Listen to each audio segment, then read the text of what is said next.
Mesdames, Messieurs, en ce 8 mai 2020, nous commémorons l'anniversaire de la fin de la Seconde Guerre mondiale et la victoire des Alliés sur l'Allemagne nazie en Europe. Une fois encore, l'actualité nous contraint à faire le choix du virtuel pour que cette commémoration puisse quand même avoir lieu, car nous avons à cœur, à Gennevilliers, de célébrer, quelles que soient les circonstances, la paix retrouvée après 6 années de guerre et de désolation, de destruction, de souffrance et d'humiliation. Au cours de cette cérémonie, nous aurons l'occasion d'écouter le portrait de résistantes et résistants, gennevilloises, Adèle Ribon, Carmen Gérard, qui nous seront lus ces témoignages par Véronique Desmet, conseillère municipale en charge de la mémoire, Andrea, une jeune gennevilloise, et Claude de Mazure, qui est membre de l'association républicaine des anciens combattants de Gennevilliers. Entre chacun de ces portraits, nous écouterons la complainte des partisans, moins connue que le chant des partisans, et qui célèbre la fraternité et la solidarité entre les résistantes et les résistants. Enfin, nous verrons une vidéo consacrée au Château du Bonheur, une ancienne propriété de la ville de Gennevilliers, qui a servi de refuge pour 1160 réfugiés espagnols pendant la guerre. Ce Château du Bonheur, où de nombreuses générations de Gennevilloises et de Gennevillois ont ensuite passé de très très belles colonies de vacances. Ce matin, notre cérémonie par Internet marque notre refus d'oublier l'horreur de cette guerre. Nous cultivons cette mémoire pour dire et réaffirmer que plus jamais une telle atrocité ne doit se reproduire. Un cataclysme humain qui a broyé la vie de plus de 60 millions d'enfants, de femmes et d'hommes, produit par la folie, l'absurdité, la haine, la barbarie fasciste et aussi par le fait que certains en France, n'oublions pas, aient préféré Hitler au Front populaire. C'est le conflit le plus meurtrier de notre histoire, rendu possible par des avancées scientifiques, technologiques et chimiques qui ont été perverties et ont conduit à une myriade d'armes d'extermination massive utilisées contre les soldats, mais surtout contre 40 millions de civils, soit à peu près l'équivalent de la population de la France en 1939. Ces civils sont les victimes pendant 6 longues années des bombardements stratégiques. Les victimes aussi sont à dénombrer massivement dans le génocide juif et tzigane mené par les nazis, dans les crimes de guerre, dans les transferts de population, dans les conséquences des famines et maladies. Les victimes sont aussi celles des 2 bombes atomiques lancées par les États-Unis sur les villes japonaises Hiroshima et Nagasaki en août 1945. Au cours de cette guerre, la vie de millions de personnes a basculé, englouties dans ce conflit, arrachées à leur vie traditionnelle de manière arbitraire et totalement injuste. Qu'ils soient ouvriers, paysans, enseignants, ingénieurs, médecins, tous les hommes en France sont mobilisés et envoyés sur le front. Puis après la débâcle de 1940, sont faits prisonniers pour une grande partie d'entre eux et soumis au travail obligatoire en Allemagne. Le sort des femmes n'est pas meilleur puisqu'elles se retrouvent à assumer seules les travaux à l'usine, les travaux agricoles et la recherche au jour le jour de nourriture pour leur famille à l'heure de la pénurie et du rationnement. Quant aux enfants, ils sont souvent séparés de leur famille et envoyés à la campagne pour être protégés et cachés. Un grand nombre d'entre eux ne retrouveront donc jamais leurs parents à la sortie de la guerre. Dans cette tourmente, nous n'oublions pas l'abominable acharnement des nazis et du régime de Vichy contre les dizaines de milliers de juifs, enfants et adultes, et contre tous les résistants politiques, les Roms et Tziganes, les homosexuels et les handicapés, envoyés et exterminés dans les camps de la mort. Nous n'oublions pas qu'il y a eu des fonctionnaires français qui ont collaboré avec l'ennemi, comme le préfet Papon, qui a été complice de crimes contre l'humanité. Nous n'oublions pas qu'il y a eu d'autres préfets, comme Jean Moulin, ou des fonctionnaires de police qui ont su dire non, refuser d'obéir et participer à la résistance.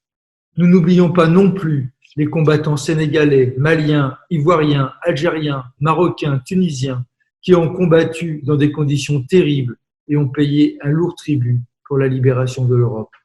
Enfin, nous n'oublions pas celles et ceux qui chacun, à leur niveau, se sont opposés, ont dit non, ont enfreint les lois fascistes au péril de leur vie pour résister, protéger leurs voisins, amis, familles et finalement vaincre la guerre, gagner la paix et retrouver la liberté. À Gennevilliers, ils et elles furent nombreux à se mobiliser, soit par leur engagement politique et leur implication dans les débats publics, comme Jean Grandel, le maire communiste de l'époque, soit par des petits gestes discrets dans la vie quotidienne. Toutes et tous se sont engagés pour les autres, pour leurs enfants et petits-enfants. Au mépris du danger qui les guettait, ils ont contribué à sauver des vies au risque de la leur, guidés par la seule conviction que nul ne peut être pourchassé, exterminé pour sa religion, sa race ou son origine. Par leurs actions, les résistantes et résistants n'ont pas seulement préparé la victoire contre la barbarie, ils ont aussi rendu possible l'avènement d'une nouvelle société basée sur les valeurs de la République et de la démocratie.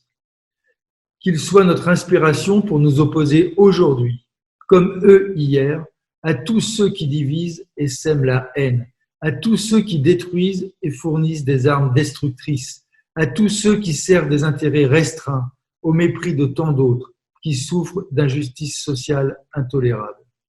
Dans un numéro spécial de la revue La Femme de juin 1945, la résistante et fondatrice de cette revue, Lucie Aubrac, écrit ces mots qui résument tout le sens de la résistance ainsi que la valeur de la paix obtenue au prix des traumatismes et des douleurs innombrables. Voici ces mots. J'ai fait à mes petits, le mardi 8 mai, la plus belle et la meilleure des crèmes au chocolat de ma vie. Il fallait que cette journée restât dans leur souvenir comme le plus beau des jours, celui où les enfants peuvent retrouver les plaisirs défendus par 5 ans de guerre d'occupation. Cette paix sanglante et heureuse comme une nouvelle accouchée, nous allons bien la soigner, la fortifier et l'aimer. Tellement l'aimer avec notre labeur et nos désirs joyeux que jamais les petits-enfants de Londres, Rouen, Berlin, Leningrad ou de Shanghai ne retrouveront l'horreur des caves sous les bombardements, les parents assassinés, la faim et la saleté, toute la fureur guerrière et imbécile du fascisme. Fin de citation. Aujourd'hui, nous avons à affronter un nouveau type de société et d'autres maux pour l'avenir. Il est de notre devoir de lutter pour la justice sociale, de nous mobiliser contre la casse de nos acquis et de nos droits obtenus au prix de longues luttes. Rappelons-nous que même après avoir connu l'horreur, nous sommes capables de recommettre l'horreur contre laquelle nous agissions. Ainsi, le 8 mai 1945, le jour même de la victoire contre le nazisme, les Algériens qui avaient participé à libérer la France pensaient pouvoir manifester pour libérer leur pays et demander l'indépendance. La manifestation à Sétif a été réprimée dans le sang.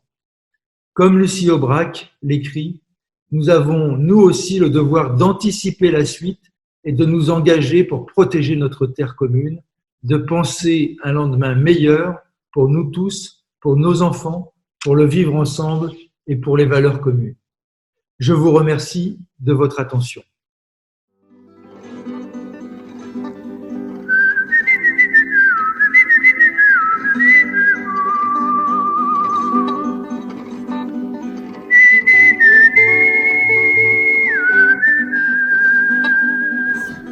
Adèle Ribon, née le 10 juin 1896 à Mincy, près de Melun, elle est la fille d'une mère célibataire. Elle obtient son certificat d'études primaires à l'école primaire de Mincy. Elle se marie dans la commune de naissance avec son époux Raymond et s'installe au 18 rue de l'Arbre Sec, rue Paul Vaillant-Couturier à Gennevilliers. Le couple a un fils, Raymond Ribon, qui travaille chez Chausson, dans notre ville. Adèle est couturière à domicile. Elle est membre du comité mondial des femmes, dont elle est la secrétaire pour le quartier des Grésillons. Les époux Ribon ont accueilli 2 Espagnols en 1936, 2 enfants, qui resteront chez eux jusqu'à la fin de la guerre d'Espagne en 1939. De la déclaration de la guerre en juin 1940, Adèle est trésorière pour la section du Parti communiste à Gennevilliers, dont elle est membre depuis 1921. Son rôle important consiste à collecter dans la clandestinité des fonds pour venir en aide à ceux qui ont été incarcérés et à leurs familles. Elle remet régulièrement de l'argent à son responsable, Raymond Collin. Adèle tient le même rôle après la défaite. Tous les habitants de son immeuble la protègent, mais la police vient à plusieurs reprises interroger le concierge. En février 1941, la police de Vichy arrête le responsable politique du secteur, nommé Jean Carcedo, et trouve chez lui une liste en clair. Il s'ensuit d'une trentaine d'arrestations, dont Adèle, le 19, à son domicile. Interrogations, tortures répétées, durant 3 jours avec de nombreux coups au commissariat de Puteaux. Adèle persiste à dire qu'elle ne connaît personne, et de ce fait, elle est transférée à la prison de la Petite Requête. Elle y reste jusqu'au 21 octobre 1941, et son entrée à Fresnes est enregistrée le 22. Après un court passage à Fresnes, elle est transférée à la prison centrale de Rennes le 15 novembre 1941, où elle restera 2 années et demie. Elle a le numéro d'écrou 9889. Un jugement du 21 octobre 1941, prononcé par le tribunal spécial, la condamne à 6 ans de travaux forcés. Malgré la répression au sein de la prison, elle participe à la réalisation de journaux écrits à la main avec du bleu de méthylène en guise d'encre. Le 1er mai 1944 est un jour de lutte à la centrale. Des listes de noms sont faites, les détenus savent très bien qu'elles ne seront pas libérées. La direction de la prison avait fait croire début avril à la libération de 68 détenus. Il n'en fut rien. Elles prirent le chemin du camp de concentration de Ravensbrück par le convoi 339. Le mardi 2 mai, 96 militantes communistes, appelées groupe Ribon, quittent la centrale de Rennes et sont livrées aux autorités allemandes. Adèle arrive le 16 mai à Ravensbrück au commando Couture. Elle a vu des horreurs. Toutes les déportées apprennent le 6 juin le débarquement allié en Normandie. L'espoir renaît pour toutes. Il faudra attendre de longs mois de souffrance, de brimades, devant l'approche des troupes soviétiques. 55 femmes s'enfuirent du camp. Le camp est investi par la mission de la Croix-Rouge suédoise le 25 avril 1945. Atteinte de typhus, comme beaucoup de détenus, Adèle est envoyée en Suède pour être soignée. Elle y restera 2 mois. Adèle a été détenue 52 mois pour défendre son pays et ses idées. Elle rentre à Gennevilliers le 25 juin et reprit ses travaux de couture. Garda des enfants, militante au Parti communiste et à la section locale de la Fédération nationale des déportés internés résistants, patriotes. Elle était trésorière de la FNDIRP à Gennevilliers. Adèle mourut en juillet 1990 à 94 ans. C'est notre devoir de mémoire de rendre hommage à ces femmes résistantes qui se sont battues pour leur pays, comme Adèle, Camille Cartier, Lucette Mazalègue, Louise Caderet et Carmen Gérard. L'ennemi était chez moi, on m'a dit résigne-toi, mais je n'ai pas pu. Et j'ai repris mon arme. Personne ne m'a demandé d'où je viens et où je vais, vous qui le savez.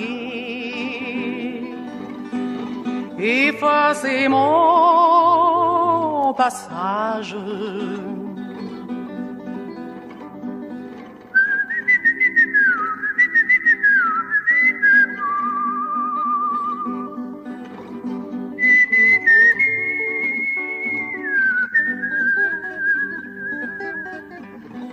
J'ai changé 100 fois de nom, j'ai perdu femme et enfant, mais j'ai tant d'amis. Quelques mots pour rappeler qui était Carmen Gérard, à qui nous rendons hommage aujourd'hui. Résistante communiste genevilloise pendant la Seconde Guerre mondiale, puis militante engagée, Carmen a mis en adéquation sa pensée et ses actes tout au long de sa vie, et elle a transmis à notre ville des valeurs fondamentales. Carmen était d'abord un symbole de courage et d'engagement pour les autres, pour une société plus humaine. Carmen arrive à Gennevilliers en 1921. Elle se marie le 29 décembre 1934 avec René Sévy. Le couple a 3 filles. Myriam née en 1936, puis les jumelles Malvina et Carmen née en 1938. La famille va habiter rue Augustine Guinedou, puis la Cité Jardin. Carmen fait partie de ces femmes courageuses sans qui la résistance n'aurait pas pu être ce qu'elle a été. Nommée agent de liaison par le Comité national des francs-tireurs partisans, elle prend durant cette période le pseudonyme de Line. Et elle devient responsable du transport quotidien de tracts, de faux papiers, de messages. Elle a été l'agent de liaison de Roger Linné et de Cécile Roltanguy, allant même parfois jusqu'à transporter du matériel caché dans le landau de ses enfants. En plus d'être une grande résistante, elle était aussi un symbole de partage et de générosité.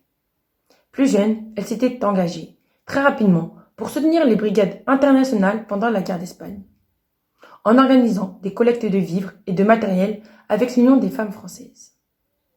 En prison, pendant la guerre à Paris, Carmen demandait à son père de ramener plus de vivres pour pouvoir le partager avec ses camarades de cellule. Témoignage de sa personnalité tout entière tournée vers les autres, même dans des situations critiques. Elle est arrêtée en 1943, emprisonnée jusqu'en juillet 1944. Plus tard, au cours de sa vie militante à la CGT, au PCF, à l'Association nationale des anciens combattants de la résistance, ou encore dans son travail au centre médico-social rue de la Paix, l'engagement de Carmen restera fidèle à ses valeurs de partage et d'ouverture aux autres. Enfin, cette femme exceptionnelle fut pour nous un symbole du combat pour le respect et la tolérance. Fille d'immigrés espagnols, elle ne cachait pas sa souffrance de s'être fait traiter d'étrangère à l'école. C'est sans doute une de ces raisons pour laquelle elle a ensuite mené, tout au long de sa vie, ce combat pour que renaisse une société ouverte, tolérante et respectueuse de chacun. Par-delà les différences de religion, d'origine, d'orientation politique. Ainsi, à travers sa vie, Carmen nous a transmis ses valeurs d'engagement pour les autres, de partage et de respect. Une résidence intergénérationnelle porte son nom à Gennevilliers, en mémoire de cette grande dame qui nous a quittés le 6 août 2014, à l'âge de 102 ans. J'ai la France entière. Hier encore nous étions 3, il ne reste plus que moi, et je tourne en rond dans la prison des frontières.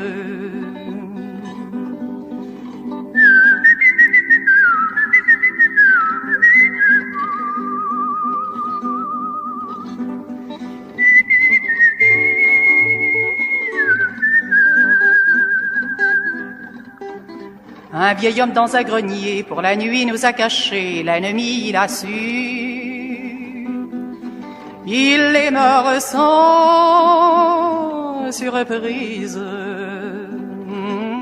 Bonjour. Le comité Arak-Gennevilliers a voulu s'associer aux commémorations du 75e anniversaire de la fin de la Deuxième Guerre mondiale. Nous voulions vous présenter aujourd'hui un militant à résistance célèbre, Maurice Guy. Maurice Guy est né en septembre 1900 dans un petit village au sud de Mantes-la-Jolie, dans un milieu de cultivateurs. Et au lendemain de la Première Guerre mondiale, Maurice Guy obtient ses diplômes d'ajusteur-outilleur. L'année suivante, il part faire son service militaire dans un régiment d'infanterie et l'année suivante est muté dans un régiment de tirailleurs algériens et à ce titre va effectuer la campagne de Syrie. Maurice Guy rentre dans ses foyers en octobre 1922 et à partir de mars 1923, il arrive à Gennevilliers. Il habite au 25 rue du Moulin de la Tour et l'année suivante, en 1924, se marie avec Suzanne Truffy. Le couple habite chez la belle-mère qui a un débit de boisson au 15 avenue Chandon et ils auront un petit garçon. Au printemps 1926, il y a des élections partielles municipales à Gennevilliers. Maurice Guy est investi par le groupe ouvrier et paysan et malheureusement, il n'est pas élu à cette élection. Au 14 juillet de la même année, il y a une grande manifestation sur les Champs-Élysées et avec des violences. Ces manifestants protestent contre la venue du général Primo de Rivera, invité par le maréchal Pétain et venant sceller la victoire dans la guerre du Rif. Maurice Guy est arrêté, passe 8 jours en prison de la Santé et condamné 3 mois après à 4 mois de prison avec sursis et 100 francs d'amende. En 1929, Maurice Guy devient le secrétaire du syndicat des métaux de Gennevilliers. Il organise plusieurs grèves et sur une dénonciation, il est licencié. Il tente cependant de retrouver du travail, que ce soit au Carbone-Lorraine ou chez Chenard et Walker, mais son certificat de travail étant soumis à l'encre rouge, il n'obtient pas de réponse. Il change de métier et obtient sa licence et son permis de travailler dans les taxis, permis qu'il obtient avec succès, et il devient également secrétaire du syndicat des chauffeurs de taxi. En 1934 et 1935, il y a eu des élections municipales à Gennevilliers et Maurice Guy est investi sur la liste Jean Grandet. Il est bien sûr élu dans les deux cas, et à ce titre, le maire de la ville lui demande de prendre en charge l'économat de la colonie de vacances de Granville, ce qu'il accepte, et également participe au travail des colonies de Ménil et Cormont. En 1937, devant la qualité de son travail, Jean-Pierre Timbaud lui demande de s'occuper de la colonie de Vouzeron, la colonie des métaux de la CGT, ce qu'il accepte, au grand succès de la colonie. Maurice Guy a été malade au milieu des années 30. Il a une pleurésie et cette maladie va le poursuivre jusqu'à l'automne, au printemps 40, puisqu'il est engagé dans la guerre en septembre 39, mais obligé d'être démobilisé du fait de ses problèmes de santé. Le couple, au moment de la drôle de guerre, choisit l'exode, mais attend la fin des hostilités.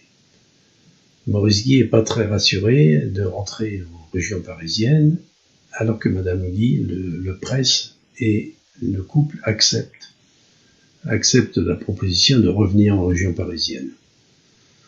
Malheureusement, Maurice Guy sera arrêté le 5 octobre 40 dans la grande rafle des 160 élus de la région parisienne, et il va connaître successivement en moins de 8 mois 2 centrales, Fontevaux et Clairvaux, pour atterrir en mai 1941 au camp de Châteaubriand. À Châteaubriand, il va donc retrouver Jean Grodel, il va trouver Toreton, les Genevillois célèbres, et tous les deux vont disparaître. Il assiste effectivement à l'exécution des 27 du mois d'octobre, du 22 octobre, et les 9 du 15 décembre 1941, tout ça à Châteaubriand. Maurice Guy va être, au mois de mars 1942, transféré au camp de Compiègne, qui est sous le contrôle de l'armée allemande. Donc Vichy a délibérément scellé l'avenir de Maurice Guy en le confiant aux nazis. Cependant, pendant son court séjour à Compiègne, Maurice Guy va aider à creuser le tunnel qui va permettre à plusieurs résistants de s'évader, mais l'avenir de Maurice Guy est compromis dans la mesure où il est désigné pour faire partie du convoi du 6 juillet 1942 pour aller à Auschwitz. Ce convoi va effectuer un voyage de 2 jours dans des wagons, plus de 60 personnes par wagon, sous la chaleur, sans eau, sans nourriture. Maurice Guy, arrivé à Auschwitz, va être ensuite transféré au camp de Birkenau, Auschwitz II, donc quelques jours, mais revenir au camp Souche à partir de la mi-juillet. Les conditions sont terribles à Auschwitz, il y a peu de nourriture, un travail considérable, puisque les journées sont de 16 heures à peu près, et à ce rythme, les prisonniers s'épuisent, et c'est une mort programmée qui est engagée contre eux. Au mois de septembre 1942, Maurice Guy va succomber, sans doute à un tri sélectif effectué par les nazis, puisqu'ils éliminent systématiquement via la chambre à gaz tous les éléments les plus faibles. Voilà, c'était l'histoire tragique de ce grand résistant, et je vous remercie de cette attention. À très bientôt.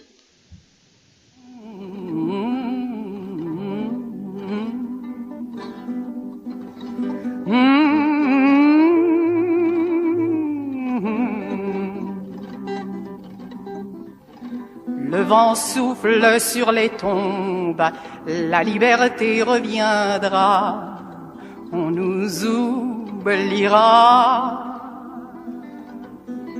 Nous rentrerons dans l'ombre.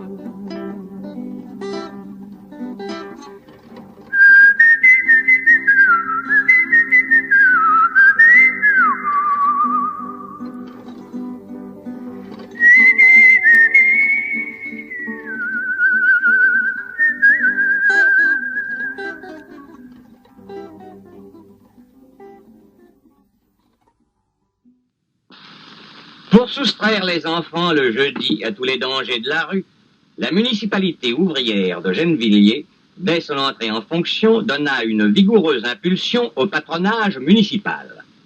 Répondant à l'appel de leurs élus, les parents, de plus en plus nombreux, envoyèrent leurs enfants au patronage. Dans une vaste enceinte, filles et garçons se retrouvent tous les jeudis et, sous la surveillance incessante de leurs grands camarades, ils peuvent se livrer à leurs jeux favoris. Ballons, balançoires, escarpolettes sont mis à leur disposition. Le terrain de football ne chôme pas et l'on s'en donne à cœur joie. Mais la solution du patronage était insuffisante pour la période des vacances. Il fallait pouvoir donner à toute cette jeunesse le grand air et le soleil dont elle a tant besoin. Aussi, pour permettre à tous les enfants des travailleurs de faire pendant les grandes vacances une ample provision de force et de santé, la municipalité de Gennevilliers acheta près de Granville, non loin de la mer dont les vagues frangées d'écume viennent battre une immense plage de sable fin, une vaste propriété de 7 hectares, le château du Bonheur.